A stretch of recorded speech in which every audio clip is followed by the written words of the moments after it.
আসসালামু আলাইকুম। আমাদের রান্নার রাজ্যে আপনাদের স্বাগত। আজকে আপনাদের সাথে শেয়ার করতে চলেছি মজাদার ক্রিস্পি খাজা, যেটা মুখে দিলে একদমই মিলিয়ে যাবে, এতটাই রসালো আর মুচমুচে মজাদার। এইটা তৈরি করতে শুধুমাত্র লাগবে 1 কাপ আটা অথবা ময়দা এবং হাফ কাপ চিনি। খুব অল্প কিছু উপকরণ দিয়ে তৈরি, কিন্তু খেতে একেবারেই অসাধারণ। এটার স্বাদ একেবারে ভুলার নয়। আর বেশি কথা বাড়াচ্ছি না, চলুন মূল প্রসেসে চলে যাই। এইখানে একটি বোলের মধ্যে নিয়ে নিলাম 1 কাপ পরিমাণে ময়দা। আপনারা চাইলে কিন্তু আটাও নিতে পারেন। এরপর নিয়ে নিলাম 1.5 টেবিল চামচ পরিমাণে সয়াবিন তেল। আপনারা চাইলে কিন্তু ঘিও দিতে পারেন। এরপরে দিয়ে দিলাম স্বাদ মতো লবণ। এখানে হাফ চামচের মতো লবণ আছে। হাত দিয়ে এবার খুব ভালো করে ঘষে ঘষে মেখে নিতে হবে। একটু সময় নিয়ে এই কাজটা করতে হবে। যত ভালো করে তেল আর ময়দা মাখা হবে ততটা ক্রিস্পি হবে। তো দেখতেই পাচ্ছেন আমি প্রায় 1-2 মিনিটের মতো খুব ভালো করে এটা মেখে নিয়েছি, আর এরকম কিন্তু দলা পেকে যাচ্ছে। এই পর্যায়ে দিয়ে দিব পানি। নর্মাল টেম্পারেচারে পানি হতে হবে, এটা কুসুম গরম অথবা গরম পানি নয়। এরপরে হচ্ছে অল্প অল্প করে এখানে পানি দিয়ে খুব ভালো করে একটা ডো তৈরি করে নেব। এইখানে আমার পানির পরিমাণটা লেগেছিল হাফ কাপের একটু কম পরিমাণে। এই ডোটা একেবারে শক্ত অথবা নরম করে তৈরি করা যাবে না।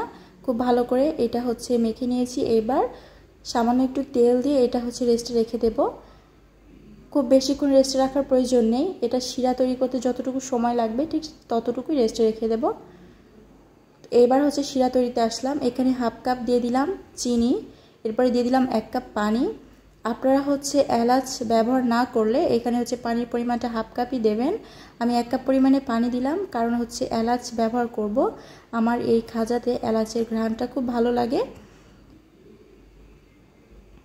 এলাচ থেকে সুঘ্রাণটা বের হতে একটু সময় লাগবে, এই জন্য পানি দিয়ে এটা জাল করতে হবে। এটা বেশ কিছুক্ষণ জাল করে নিয়েছি। এরই মাঝে কিন্তু শিরাটা বেশ ঘন হয়ে গিয়েছে। এটা 1 তার অথবা 2 তারের শিরা করার প্রয়োজন নেই।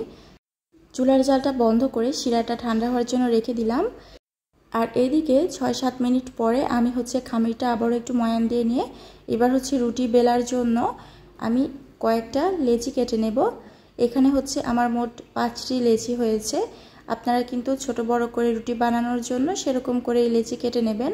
এই যে আমি সবগুলা লেচি এবার সাইডে রেখে দিলাম।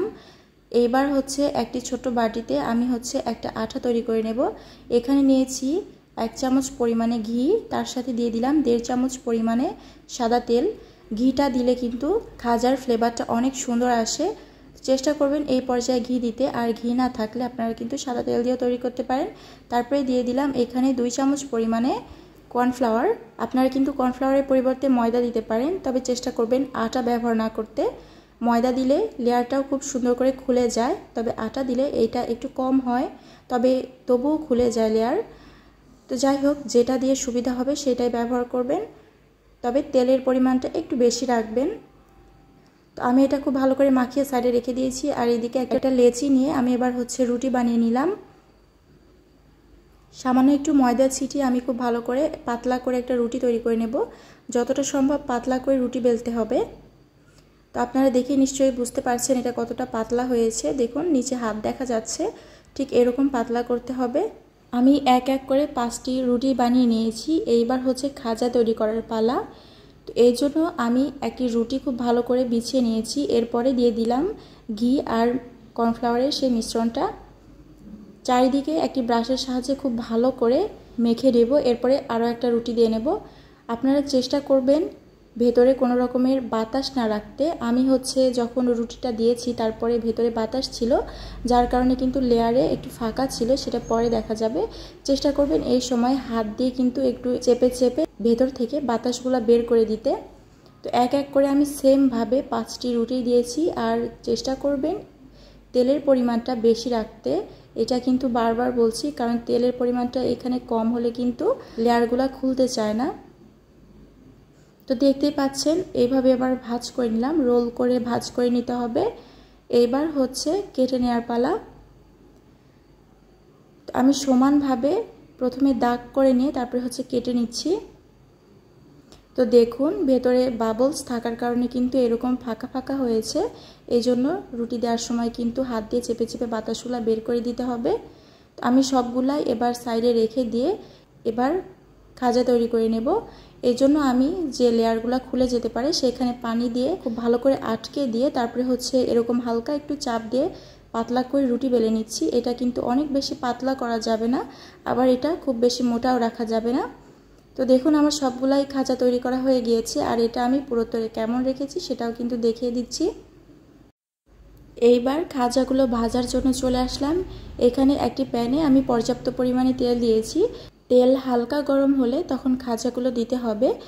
একদম ভালো মতো গরম হওয়ার পরে কিন্তু দেয়া যাবে না, তাহলে কালার চলে আসবে, ভেতর পর্যন্ত হবে না, তখন কিন্তু শিরা যাবে না ভেতরে। তো দেখতেই পাচ্ছেন আমি যখন খাজাগুলো দিলাম একেবারেই কিন্তু তেলে কোনো রকমেরই প্রতিক্রিয়া দেখা যায়নি। তো এই যে এইবার হচ্ছে আস্তে আস্তে এটা ভাজতে হবে। চুলার জালটা যতটা সম্ভব কমে রেখে ভাজতে হবে। প্রতিটা ব্যাচ ভাজতে আমার সময় লেগেছে 7 থেকে 8 মিনিটের মতো। এক এক করে আমি সবগুলাই ভেজে নিয়েছি। এই পর্যায়ে হচ্ছে শিরাতে দিয়ে দেব। এখন হচ্ছে খাজাগুলো আছে হালকা একটু গরম, আর শিরাটা একেবারেই ঠান্ডা। চেষ্টা করবেন হালকা ঠান্ডা করে তারপরে শিরাতে দিতে, না হলে কিন্তু নরম হয়ে যাবে খাজাগুলো। তো আমি এই যে এক এক করে এবার শিরার মধ্যে দিয়ে দিচ্ছি, আর চামচ দিয়ে এপিট ওপিট করে খুব ভালো করে শিরাগুলো ভেতর পর্যন্ত দিয়ে দেব। সবগুলা খাজাই আমার শিরার মধ্যে দেওয়া হয়ে গেছে। এবার হচ্ছে ওপর দিয়ে একটু পেস্তা বাদাম আমি ছড়িয়ে দিচ্ছি, এতে করে কিন্তু দেখতে সুন্দর লাগে। আপনারা কিন্তু চাইলে না দিতে পারেন, এটা দিলে যে স্বাদের কম বেশি হবে এমন কিছুই না, এইটা এমনিতেই অসাধারণ খেতে। তো একটা হচ্ছে আপনাদেরকে ভেঙে দেখাচ্ছি, দেখুন কতটা ক্রিস্পি আর রসালো হয়েছে, ভেতর পর্যন্ত একেবারেই শিরা চলে গেছে। এই খাজাটা একবার বাসায় বানানোর পরে সবসময় আপনারা সুযোগ খুঁজবেন বারবার বানানোর। এইটা তো আমার ছেলে খুবই পছন্দ করছিল, শিরায় দেওয়ার থেকেই শুরু করে দিয়েছিল একটু একটু করে খেতে। তো যাই হোক, আজকের ভিডিওটা যদি আপনাদের কাছে ভালো লেগে থাকে প্লিজ আমার চ্যানেলটি সাবস্ক্রাইব করবেন। আজকে এই পর্যন্তই থাক, দেখা হচ্ছে পরবর্তী আরও একটা ভিডিওতে। ততক্ষণে সবাই সুস্থ থাকবেন, ভালো থাকবেন, আল্লাহ হাফেজ।